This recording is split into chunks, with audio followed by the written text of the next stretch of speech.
ਯੋਮੇ ਪਾਕਿਸਤਾਨ ਦੇ ਹਵਾਲੇ ਨਾਲ ਪੰਜਾਬੀ ਯੂਨੀਅਨ ਦੇ ਪ੍ਰਬੰਧ ਹੇਠ ਪੰਜਾਬ ਹਾਊਸ ਵਿੱਚ ਉਚੇਚਾ ਸੈਮੀਨਾਰ ਹੋਇਆ, ਜਿਹਦੇ ਮੁੱਖ ਪਰੋਣੇ ਪੰਜਾਬੀ ਤਹਿਰੀਕ ਦੇ ਆਗੂ ਤੇ ਜਗ ਧੁੰਮੇ ਲਿਖਾਰੀ ਇਲਿਆਸ ਘੁੰਮਣ ਤੇ ਡਾਕਟਰ ਕਲਿਆਣ ਸਿੰਘ ਕਲਿਆਣ ਹੋਰੀ ਸਨ। ਗੱਲਬਾਤ ਕਰਨ ਵਾਲਿਆਂ ਆਖਿਆ ਕਿ ਕਰਾਰਦਾਦੇ ਲਾਹੌਰ ਇੱਕ ਫਲਸਫੇ ਦਾ ਨਾਂ ਹੈ, ਜਿਨੇ ਮੁਸਲਮਾਨਾਂ ਸਣੇ ਅਕਲੀਅਤਾਂ ਦੇ ਹੱਕਾਂ ਦੀ ਨੀਂਹ ਰੱਖੀ। 23 ਮਾਰਚ 1940 ਨੂੰ ਮੁਸਲਮਾਨਾਂ ਨੂੰ ਜਿਹੜੀ ਮੇਜ਼ਬਾਨੀ ਦਿੱਤੀ ਉਹ ਪੰਜਾਬੀਆਂ ਦਿੱਤੀ। ਪੰਜਾਬੀ ਮੇਜ਼ਬਾਨ ਸਨ, ਲਾਹੌਰ ਵਾਲੇ ਮੇਜ਼ਬਾਨ ਸਨ ਔਰ ਪੂਰੇ ਹਿੰਦੁਸਤਾਨ ਤੋਂ ਮੁਸਲਮਾਨ ਇਕੱਠੇ ਹੋ ਕੇ ਇੱਥੇ ਆਏ। ਅਸੀਂ ਪੰਜਾਬੀਆਂ ਨੇ ਪਾਕਿਸਤਾਨ ਬਣਾਉਣ ਦੇ ਵਿੱਚ ਸਭ ਤੋਂ ਵੱਡਾ ਕਿਰਦਾਰ ਅਦਾ ਕੀਤਾ।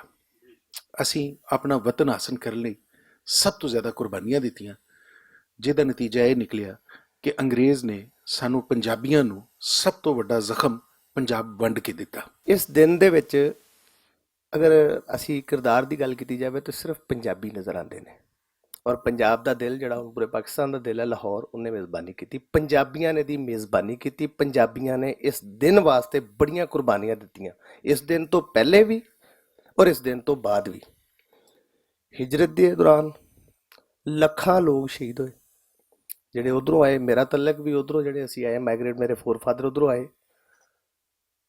ਪੰਜਾਬ ਦੇ ਵਿੱਚ ਅੱਜ ਯਾਨੀ ਮੈਂ ਬੜਾ ਜਜ਼ਬਾਤੀ ਇਸ ਹਵਾਲੇ ਦੇ ਨਾਲ ਵੀ ਹਾਂ ਕਿ ਪਹਿਲੀ ਦਫਾ ਕਿਸੇ ਪੰਜਾਬੀ ਨੇ ਯੋਮੇ ਪਾਕਿਸਤਾਨ ਮਨਾਉਣ ਵਾਸਤੇ ਪੰਜਾਬ ਹਾਊਸ ਦੇ ਵਿੱਚ ਗੱਲ ਕੀਤੀ ਕਿ ਇਹ ਸਾਡਾ ਦਿਨ ਹੈ।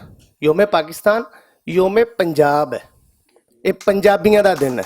ਸਮਝਣ ਦੀ ਲੋੜ ਹੈ ਕਿ ਸਾਨੂੰ ਪਾਕਿਸਤਾਨ ਬਣਾਉਣ ਜਾਂ ਇੱਕ ਵੱਖਰਾ ਮੁਲਕ ਬਣਾਉਣ ਦੀ ਜ਼ਰੂਰਤ ਪੇਸ਼ ਕਿਉਂ ਆਈ। ਸਾਡੇ ਕਾਇਦੀਨ ਜਿਨ੍ਹਾਂ ਨੇ ਪਾਕਿਸਤਾਨ ਬਣਾਉਣ 'ਚ ਜਿਨ੍ਹਾਂ ਦਾ ਅਹਿਮ ਕਿਰਦਾਰ ਸੀ, ਉਹ ਸਰ ਸਈਦ ਅਹਿਮਦ ਖਾਨ ਤੋਂ ਲੈ ਕੇ ਕਾਇਦ ਆਜ਼ਮ ਤੀਕਰ, ਉਹਨਾਂ ਨੇ ਆਗਾਜ਼ ਆਪਣੀ ਸਿਆਸਤ ਦਾ ਕੀਤਾ ਹਿੰਦੂ ਮੁਸਲਿਮ ਦੋਸਤੀ ਨਾਲ। ਉਹਨਾਂ ਨੇ ਹਿੰਦੂ ਮੁਸਲਿਮ ਦੋਸਤੀ ਦੀ ਪ੍ਰਚਾਰ ਕੀਤਾ, ਲੇਕਿਨ ਕਾਇਦ ਆਜ਼ਮ ਨੇ ਬਲਕਿ ਆਲ ਇੰਡੀਆ ਕਾਂਗਰਸ ਤੋਂ ਆਪਣੀ ਸਿਆਸਤ ਦਾ ਆਗਾਜ਼ ਕੀਤਾ। ਲੇਕਿਨ ਜਦੋਂ ਵਕਤ ਲੰਘਦਾ ਗਿਆ, ਉਹਨਾਂ ਹਿੰਦੂ ਲੀਡਰਾਂ ਦਾ ਮੁਤੱਸਬ ਰਵੱਈਆ ਦੇਖਿਆ, ਮੁਸਲਮਾਨਾਂ ਤੋਂ ਨਫ਼ਰਤ ਦੇਖੀ, ਤੇ ਉਹਨਾਂ ਨੂੰ ਇਹ ਸਮਝ ਆਈ ਕਿ ਇਹ ਤੇ ਇਤਿਹਾਦ, ਅਸੀਂ ਇਹਨਾਂ ਦੀ ਮਦਦ ਕਰਾਂਗੇ ਮੁਲਕ ਆਜ਼ਾਦ ਕਰਾਉਣ ਵਿੱਚ, ਕੱਲ੍ਹ ਨੂੰ ਅਸੀਂ ਆਪ ਹੀ ਅਕਲੀਅਤ ਬਣ ਜਾਣ। ਡਾਕਟਰ ਕਲਿਆਣ ਸਿੰਘ ਕਲਿਆਣ ਨੇ ਕਈ ਤਾਰੀਖੀ ਮੁਗਾਲਤੇ ਦੂਰ ਕਰਦਿਆਂ ਆਖਿਆ ਕਿ ਸਾਡੀ ਨਵੀਂ ਨਸਲ ਨੂੰ ਆਪਣੇ ਹੀਰੋਜ਼ ਬਾਰੇ ਖੋਜ ਕਰਨ ਦੇ ਨਾਲ ਨਾਲ ਉਹਨਾਂ ਉੱਤੇ ਮਾਣ ਵੀ ਕਰਨਾ ਚਾਹੀਦਾ। 23 ਮਾਰਚ 1940 ਇੱਕ ਜਿਹੜਾ ਖ਼ਾਬ ਸੀ, ਇੱਕ ਜਿਹੜਾ ਵਤਨ ਮੰਗਿਆ ਸੀ, ਉਹਦੇ ਵਿੱਚ ਵੀ ਦੇਖੋ ਕਿ ਇੱਕ ਹਕੀਕਤ ਇਹ ਵੀ ਹੈ, ਜਦੋਂ ਅਸੀਂ ਸਫੈਦ ਰੰਗ ਦੀ ਗੱਲ ਕਰਦੇ ਹਾਂ ਤੇ ਜਿਸ ਵੇਲੇ ਵੋਟ ਬਰਾਬਰ ਹੋ ਗਏ ਸੀ ਤੇ SP ਸਿੰਘਾ ਜਿਹੜਾ ਉਸ ਵੇਲੇ ਕ੍ਰਿਸਚਨ ਕਮਿਊਨਿਟੀ ਤੋਂ ਤਲਕ ਰੱਖਦੇ ਸੀ, ਉਹਨੇ ਪਾਕਿਸਤਾਨ ਦੇ ਹੱਕ ਵਿੱਚ ਵੋਟ ਦਿੱਤਾ, ਜਿਹਦੀ ਵਜ੍ਹਾ ਤੋਂ ਇਹ ਪੰਜਾਬ ਜਿਹੜਾ ਇਹ ਪਾਕਿਸਤਾਨ ਵਿੱਚ ਸ਼ਾਮਲ ਹੋਇਆ।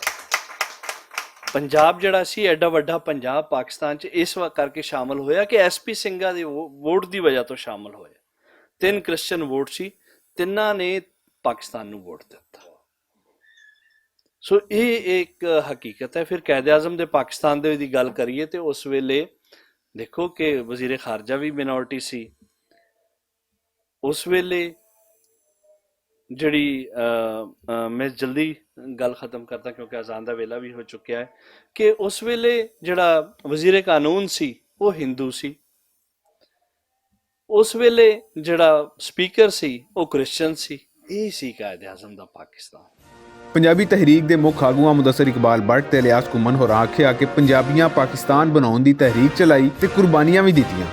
ਅਸੀਂ ਅੱਜ ਦੇ ਇਸ ਦਿਨ ਦੇ ਹਵਾਲੇ ਨਾਲ ਇਹ ਜ਼ਰੂਰ ਇਸ ਗੱਲ ਦਾ ਅਦਾ ਕਰਾਂਗੇ ਕਿ ਅਸੀਂ ਤਹਿਰੀਕੇ ਪਾਕਿਸਤਾਨ, ਕਿਆਮੇ ਪਾਕਿਸਤਾਨ ਦੇ ਜਿਹੜੇ ਬੁਨਿਆਦੀ ਮਕਸਦ ਸਨ, ਉਹਨਾਂ ਦੀ ਤਕਮੀਲ ਵਾਸਤੇ ਆਪਣਾ ਹਿੱਸਾ ਭਰਵਾਂ ਔਰ ਅੱਛੇ ਅੰਦਾਜ਼ ਨਾਲ ਪਾਈਏ ਔਰ ਉਹਨਾਂ ਮਕਸਦ ਨੂੰ ਹੱਲ ਕਰਨ ਦੀ ਕੋਸ਼ਿਸ਼ ਕਰੀਏ ਜਿਹੜਾ ਇਸ ਤਹਿਰੀਕ ਦੇ ਪਸੇ ਪਰਦਾ ਕਾਰ ਫਰਮਾ ਸਨ।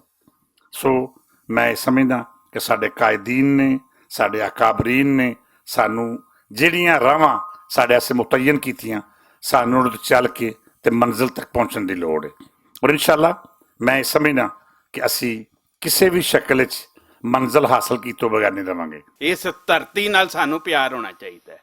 ਇਸ ਇੱਕ ਇੱਕ ਜ਼ਰਾ, ਇੱਕ ਇੱਕ ਵਤਨ, ਇੱਕ ਇੱਕ ਪਿੰਡ, ਇੱਕ ਇੱਕ ਸਾਡਾ ਘਰ ਜਿਹੜਾ ਉਹ ਇਸ ਦਾ ਮਰਹੂਨੇ ਮਿੰਨਤ ਹੈ, ਸਾਨੂੰ ਇਹਦਾ ਇਹਸਾਨਮੰਦ ਹੋਣਾ ਚਾਹੀਦਾ ਹੈ। ਪਾਕਿਸਤਾਨ ਦਾ ਪੂਰਾ ਹਿੱਤਾ ਮੈਂ ਸਮਝਣਾ ਤੁਸੀਂ ਉਹਨੂੰ ਇੰਝ ਹੀ ਸਮਝੋ ਕਿ ਜਿਵੇਂ ਸਾਡਾ ਅਸੀਂ ਪੰਜਾਬ ਨਾਲ ਪਿਆਰ ਕਰਨੇ ਆ ਨਾ, ਇਸ ਧਰਤੀ ਨਾਲ ਪੂਰਾ ਪਾਕਿਸਤਾਨ ਸਾਡਾ ਪਿਆਰ ਮੰਗਦਾ ਹੈ।